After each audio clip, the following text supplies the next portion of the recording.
Welcome to In the Zone, your mental strength and endurance sports podcast with myself, Thierry, and Maayke from You Thrive. Hi.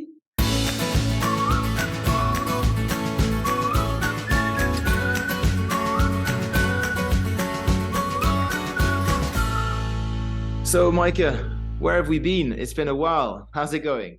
Yeah, very well. Thank you. It has been a while. Unfortunately, I've been super busy, and you as well, I guess. Yeah. Sorry guys for especially our biggest fans not being there for a while. But we're back, and I'm really happy to be here. So we're going to talk about interesting stuff about our races. Going to share a little bit of our experience of last summer. And it's going to be awesome. And I'm really looking forward to the next few podcasts we're going to record for you. Yeah, we've got quite a few topics. So we haven't not done nothing. We've been quite busy, as you said. We have prepared we have a long list of things we want to talk about. If you guys have any suggestions of things that you want to listen to, that we're more than happy to cover them, or we do our best and try and cover them. So today, like you mentioned, we are going to talk about our key races for this summer. It's the time of the year where, with my athletes, I'm doing a season review. So I asked them to fill out a little formula, questionnaire, if you want, with different questions of how their season went, what did they learn, what did they do well, what they didn't do well, what were the key races, what have they reached their goals, etc. But also to look back on how we can improve for the following year and what the goals are. So we're going to start with you in kind of a part one of this podcast. We're going to try to shorten them. We're going to have part one with you, Maayke, telling us about your race. And in part two, you'll be interviewing me about my race or races of this year. How's that sound? Yeah, that's awesome. I of course I do reflect on my races and on what I do during the year, but I never actually sit down with someone to go through that process. So I absolutely do it myself because it's really best practice and it's very important to learn from the past season and to prepare your next season. But it's really cool that I can do it with you, Terry. Yeah, it's actually something I've been doing for a long time. Since I've been racing, I keep a spreadsheet of all my results, very detailed, the time, transition one, runs, bike, everything, age group position versus the total of age group, everything. And I always leave a little comment, just a few phrases, few sentences, to say, okay, how did it well in general? Because if you don't write it down, you'll forget it. And quite often when you have a good race or a bad race, if you just quickly look back at, what did I do well? What did I eat the day before? You will remember a lot more things by just writing it down. So here we are. Now it's going to be on audio format. So it'll be there forever because it'll be on the internet. That's all we ski. Anyway, so your race, tell us about your race. What was it? Where was it? What was the format? And tell us about it. So it was in Geneva. It was the half-distance Ironman, half-distance Ironman of Geneva. So it was in July. And it was a very nice experience. It was my first half distance. And I wanted to do that already for years. I was already ready to do that a few years ago, but obviously COVID came and also I got injured. I have for a long time problems with my food. I would say for 10 years, I have a facite plantaire, so it's an injury underneath the foot and in the heel. So it's also called heel spur. And on top of that, I broke my leg a few years ago while doing ski rando, so ski mountaineering. So altogether, I wasn't in the best place. But I was really happy to do last summer, and finally I managed to prepare and to do the race. So I was super happy.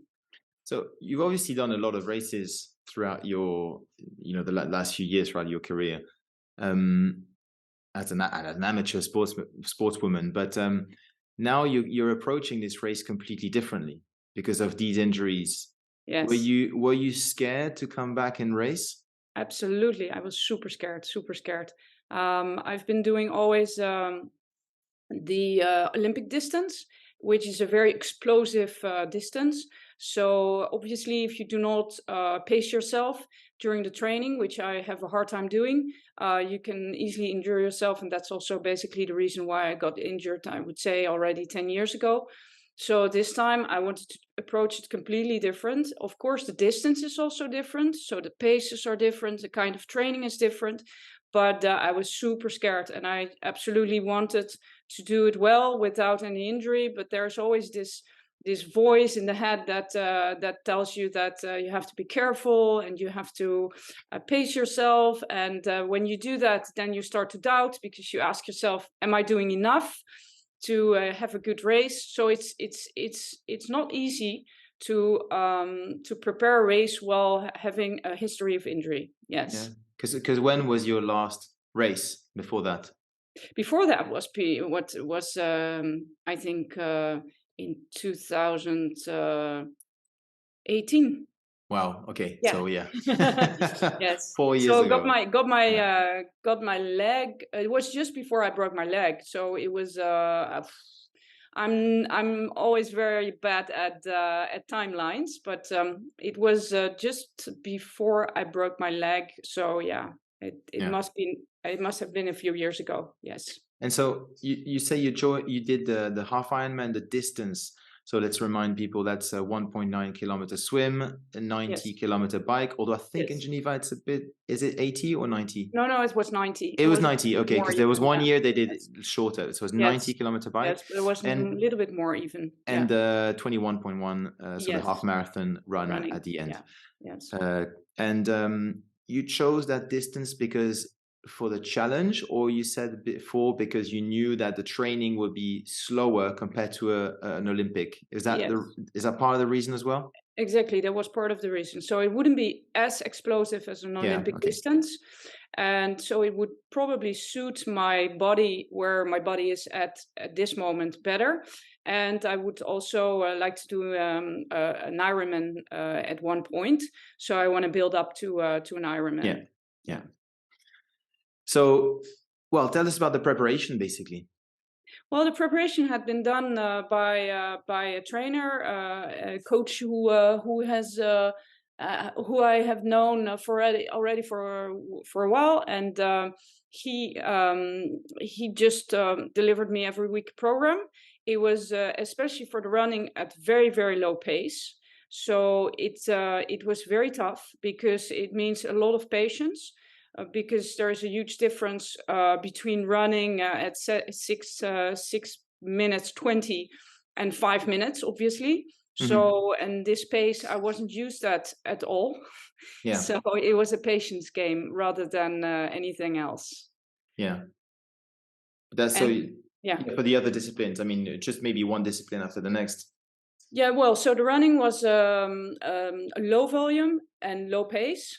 Yeah. Then quite some gainage, so some strengthening, so body weight exercises, core exercises.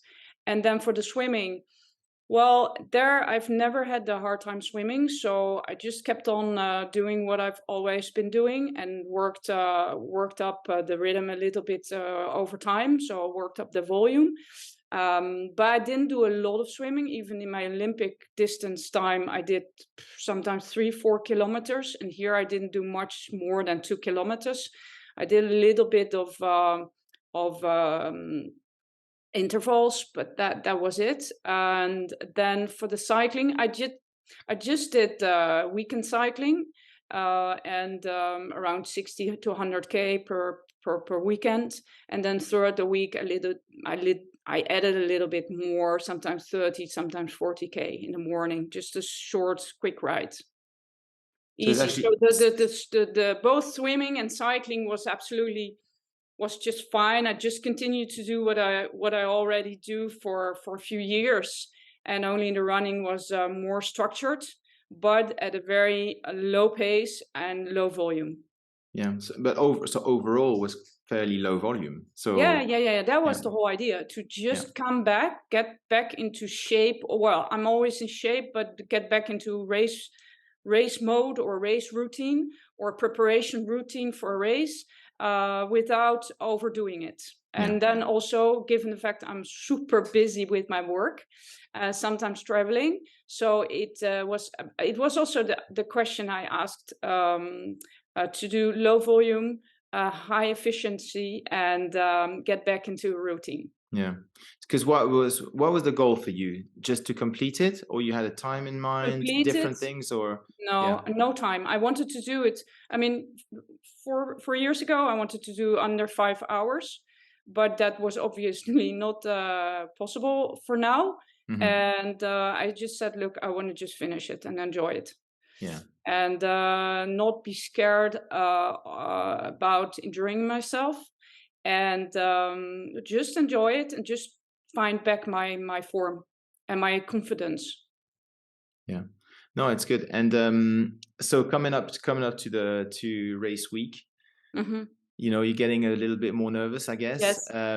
Did you have any sort of injury issues during that preparation, or a bit of some scares or whatever, or you were kind of totally free and it was out of your mind, or it was kind of, I guess it's No, it always a was. little bit at the back of your mind. Yeah, it was all the time there, and obviously sometimes I wake up and I feel my foot, I feel Mm. my heel, and then I just try to keep my routines very strict. Do the stretching, do the black roll, do the icing when I've done a training, and then also encourage myself, tell myself, look, you're doing the right thing. It's just trust the process, really, because that's also what I tell my clients. You have to trust the process, Yeah. and it's absolutely the only way to make things happen. So I told myself, you have to trust the process. You're doing exactly, you're not doing more, you're not doing less, because that's also the big pitfall, to start doubting the process and then overcompensating with doing a little bit more volume, doing a little bit more faster training, just doing 1 or 2 laps more. But I just really kept the program as it was, and then I kept on encouraging myself, telling, okay, you have to trust the process, you're doing exactly the right thing, so the outcome should be okay. Yeah, Yeah. and if you feel some pain, that's also fine, because the body, it has its own life and has its own right to feel numb sometimes, and it doesn't mean that you're being injured, it just means that you're training hard and that you're doing the right thing. So that Yeah. was my speech to myself. No, absolutely. And that's kind of, so we touched a bit on the planning pre-race, the preparation. We talked about planning in a previous episode actually, but tell us about the planning you had for the race, maybe step by step on the swim, on the bike, on the run. What were that's part of the, you sort of the mental strategy, I guess, but Yeah. also the planning of how you want to deliver that race. Maybe you had an A goal, B Yes. goal, different things Yes. like that. Yeah, I got different scenarios. So I know I'm a pretty strong swimmer. So I wanted to definitely run into the water as fast as possible. I was also not afraid of getting a little bit short of breath, because I know I can recover quite quickly, though I don't panic in the water. So I knew I wanted to go really in front as much as possible, to free myself and to just get a good pace, and then follow someone who had the same pace. Then on the bike, I also know I can really pace myself. So I decided to go and have a certain speed. I was thinking around, between 30 and 35 kilometers per hour, and then having a steady pace. I knew also that it was quite hilly. So at some points I knew that I could accelerate because it was going downhill. And at some points I also knew that it was pretty uphill. So I needed to pace myself. And also because the Geneva, half Ironman route is pretty boring Yeah. in terms of, I A think lot you of have to lot do of loops, four huh? laps or 5 laps. Hmm. So it's 5 times the same hill, and it's pretty steep. So I knew that I should absolutely be intelligent about how to approach those hills. Yeah. So I got a plan also for that. And then for the running, I knew I just had to pace myself. So I knew that I would start at 6:20, and then maybe see halfway where I was at, and if I could go a little bit faster, or I would just keep that pace. Yeah. On the bike, did you use a power meter? No, or not? Okay, no, so you're just going no. through speed and Just feel when you exactly. go up. Speed Okay, and feel. Yes, yeah, yes, yeah, because that's one thing which makes it a bit easier when you have a power meter, because you are very conscious about yes, the actual effort that you're going at yes, when you go uphill. yes, Because obviously, a lot of people basically ruin their races because they just go way too hard, and yeah, that create the spikes that you have basically in a half or an Ironman, just really kills you for the run yes, afterwards. yeah. I'm aware of that, but I train it. I Yeah, train it. I have a few favorite hills in my around my house where I know this is my race pace. This is not my race pace. This is I'm going to. Sometimes I tell myself, okay, now I'm going to push and I'm going into the red, but that's definitely not a zone I would use during this race. yeah, So I have a few, let's say, hills where I really um, test that pace, and I know where I am at. But obviously, it's not as precise as a yeah. watt meter. Yeah, no, it's fine. I mean, not everybody has that, but it's good that then you have to really train that awareness, that self-awareness, Yes. and that discipline as well, and to not be caught Yeah. by the emotions, the event, and just No. go, "Oh, I feel No. great," No. because obviously we all feel great Yes. at No. the beginning. No. No. I don't do that. And so, what do you have any routines in terms of nutrition, perhaps, that you have the day before, the morning of? What was the Tell us a bit, how the race unfolded from, let's say, starting the day before with your dinner. Yeah. What do you have pre-dinner? Do you know? Yeah. So first of all, I do the carbo loader to do. So a few days before I start to drink the carbohydrates. You know the carbo loader, The what energy drink or just energy a drink, yeah, yeah, yes, to to accumulate the yeah. carbohydrates. That's the first thing. I always do that. So I start that 3 days before, and then you have to drink twice per day, 500 milliliter with the powder. Then the day before, I do not eat any green vegetables or salad. I only ate plain pasta or rice with some cheese, because otherwise I get diarrhea. This Because the I get fibers basically. Yeah, yeah, exactly, it's fibers, and we don't need that. I mean, it's not that without that we lose any form with one day without vitamins or without taking care of ourselves by yeah, fruits or vegetables.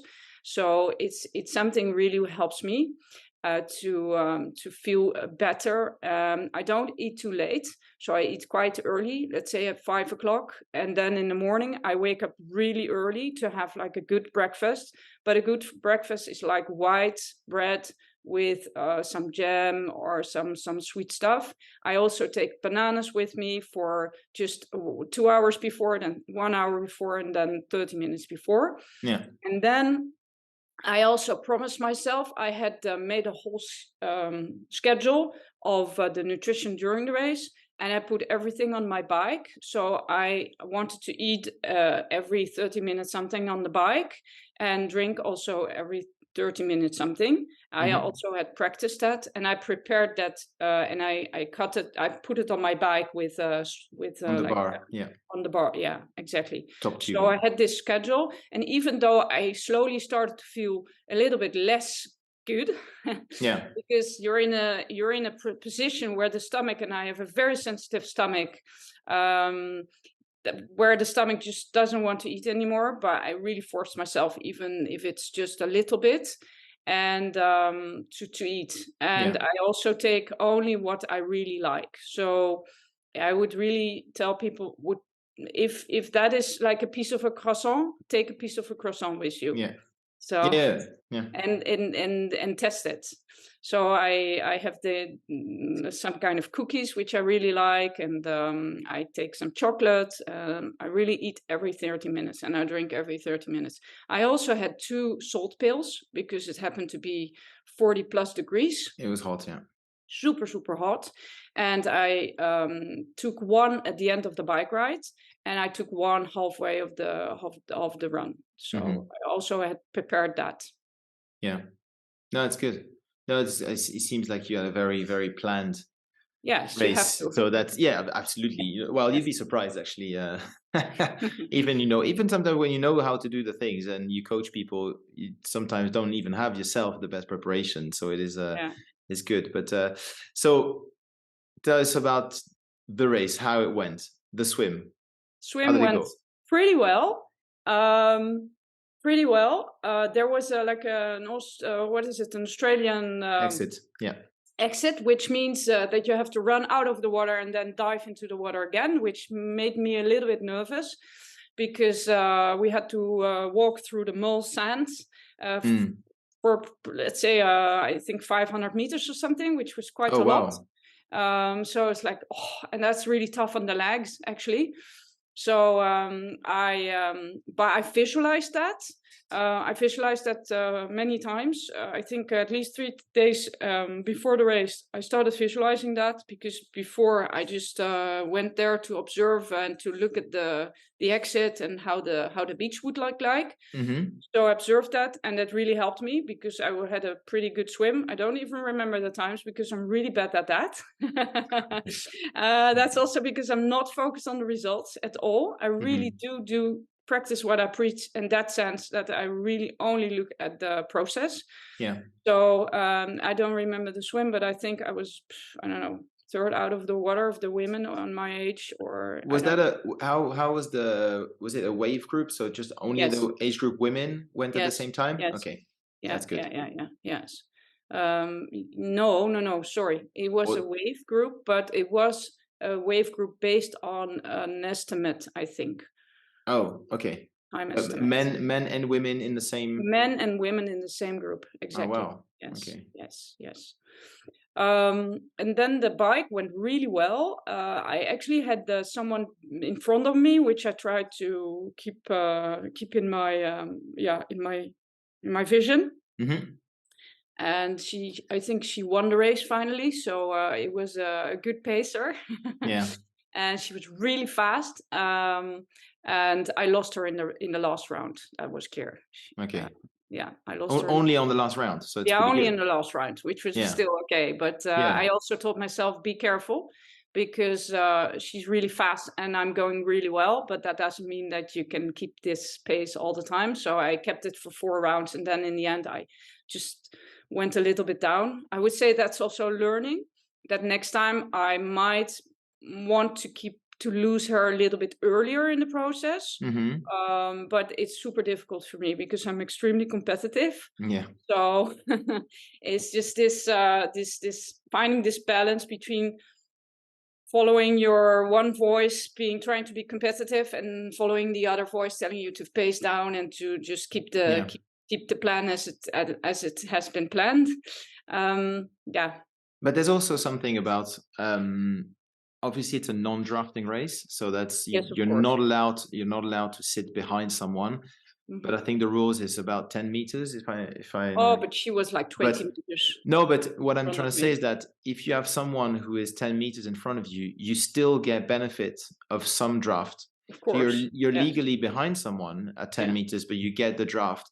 Yeah. And sometimes it really is worth maybe trying to put a tiny bit more effort to Hmm. stick with that person, because if you lose completely that person, you get zero draft Yes. and you are really at the back. And Yes. that's so it is a strategy in long distance. And Hmm. if it was a 4 or 5 lap course, how was the bike sort of traffic in a way? Was there a lot of people on course all the time?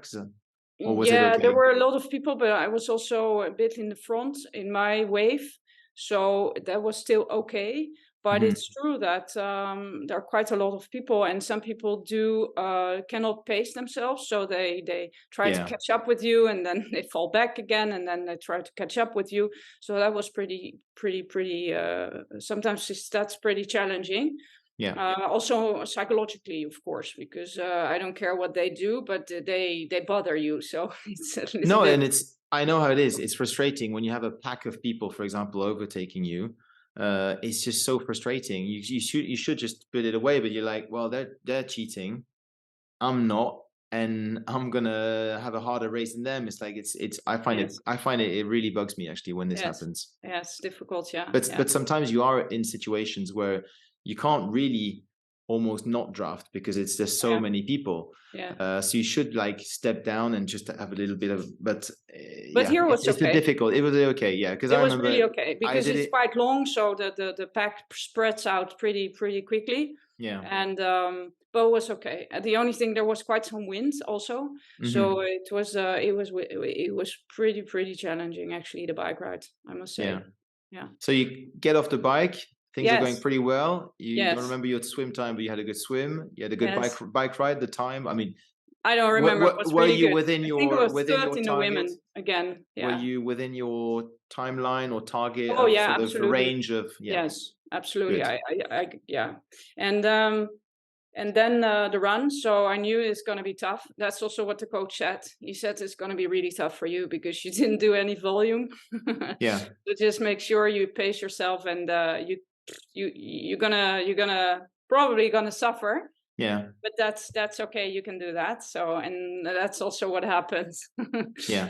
I think after 12K, because 10K it's easy, and then 12 it was okay, and then I started counting, and then after 15 I was thinking, oh gosh, okay, Yeah.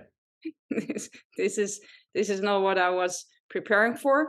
But it's not that the body cannot do it. It's just, and it's also not something you will get yourself injured. So Hmm. it's just not that bad, but it's just very psychological, and because it was so hot, it was very tough, very Yeah. tough. Yeah, I very tough. think we forget how hot this summer It was was. horrible. Yeah. Yeah. Yes. So, but also there I had a very strict plan of drinking. I really told myself to stop every um Aid aid station or. station. I Hmm. couldn't stop because especially at the end, when I stopped or slowing down, I got a cramp. Mm. So I really had to continue running, but at least I told myself to take two waters, one to pour myself and Hmm. to get a little bit of fresh water over my head, and then the other one to drink it, or at least sip it and throw it in my mouth. Yeah. Yeah.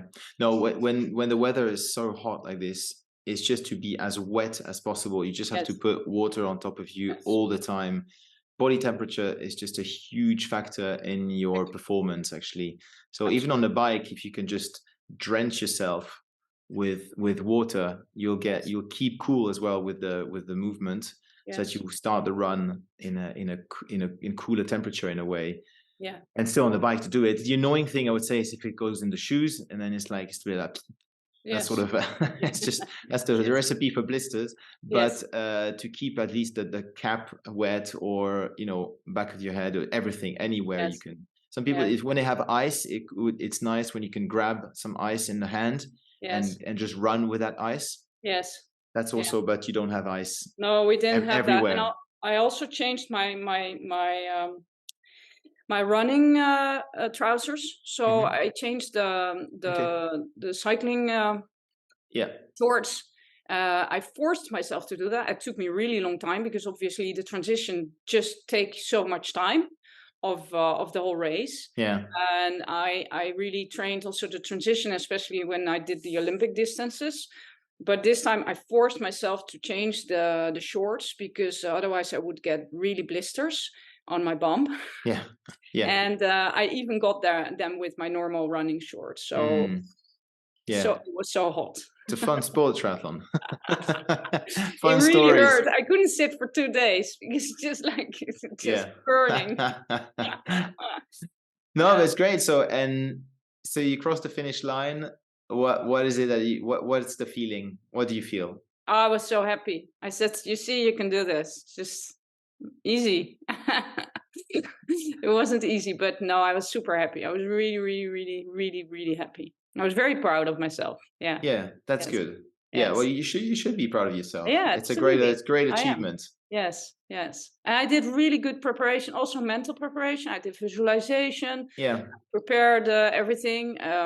I also did some mantras to encourage myself. I did a really good race planning. So yeah, yeah, I was ready. And it's not to not be ready for things, for surprises, because it's just not that I want to control everything, because I think that's often a misunderstanding. When you prepare so well, that Hmm. you are not ready to take on surprises. But I would say the more you prepare, the more surprises you're ready to take on. So that's basically, because of course there are many surprises during the race. I mean, it's Yeah. yeah, Yeah, you could have a puncture, you could lose a yeah, bottle, you could yeah, I exactly. remember I did that race 2019, and we used to do this big descent by the UN, Yeah. and it's quite a bumpy area road, and I'd lost my nutrition bottle came out, Oh and shit. blatch, that's just the whole nutrition's gone.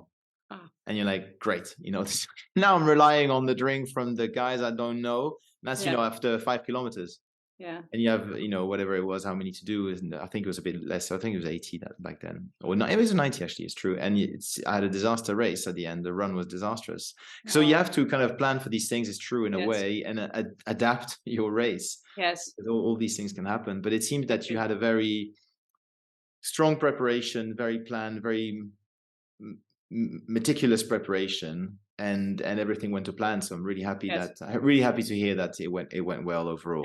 yeah. Thanks. Yeah, it's really cool. Yeah, And so after that race, it tends to, when you finish, when you cross the line, you're kind of like, oh, I had enough. It's good, feel good. And then the next day, you're like, actually, I'll sign yeah, up for another one. exactly.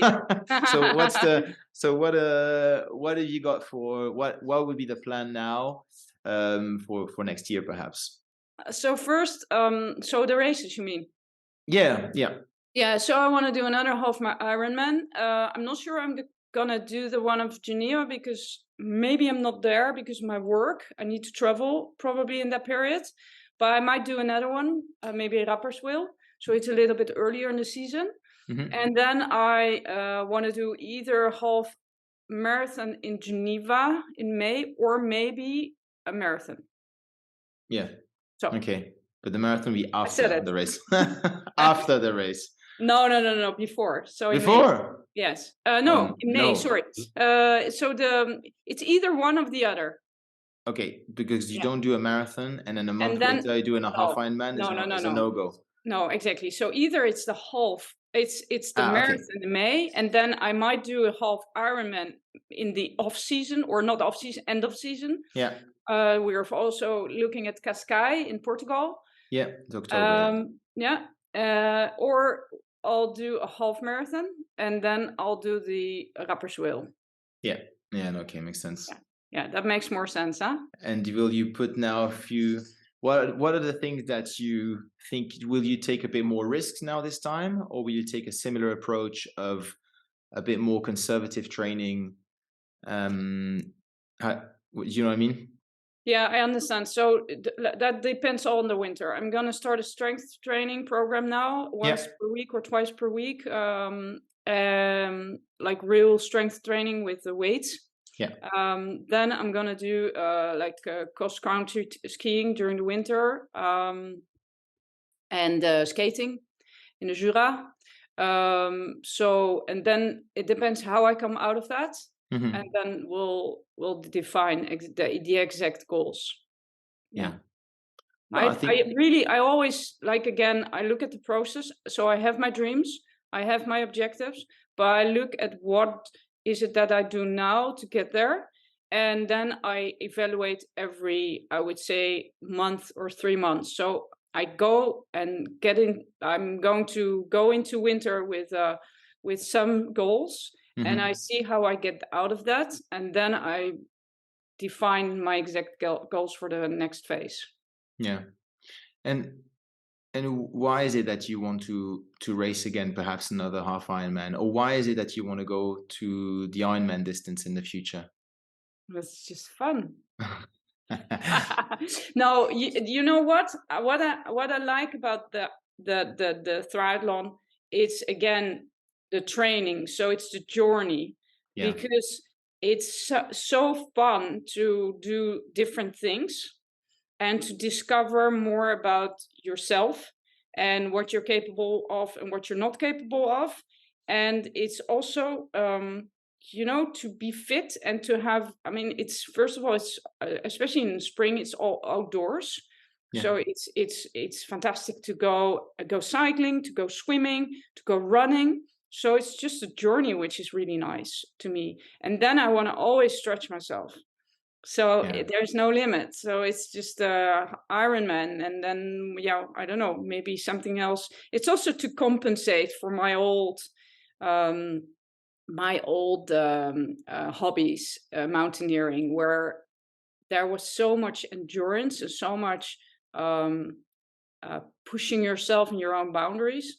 It's not that I want that back, but I try to compensate or to find something which makes me as good as when I did that. Mm.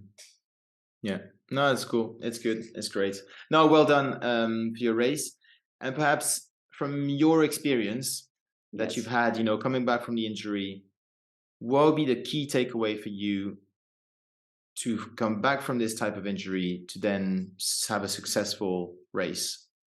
What would be Mhm. for you the one thing really that made the difference? Or, Well, not not sure. to not to repeat old mistakes. Yeah. So be honest with yourself, like brutally honest with yourself. So and if you're honest with yourself and you know why you got injured, then don't do that again. And you get often injured because it's your own mistake. Sorry Mm. to say so, but It's it's true. Yeah. because you do too much, Yeah. too fast. It's because you do not prepare enough. It's because you're not. It's a lack of self-awareness. It's a lack of awareness. So it's not listening to the body.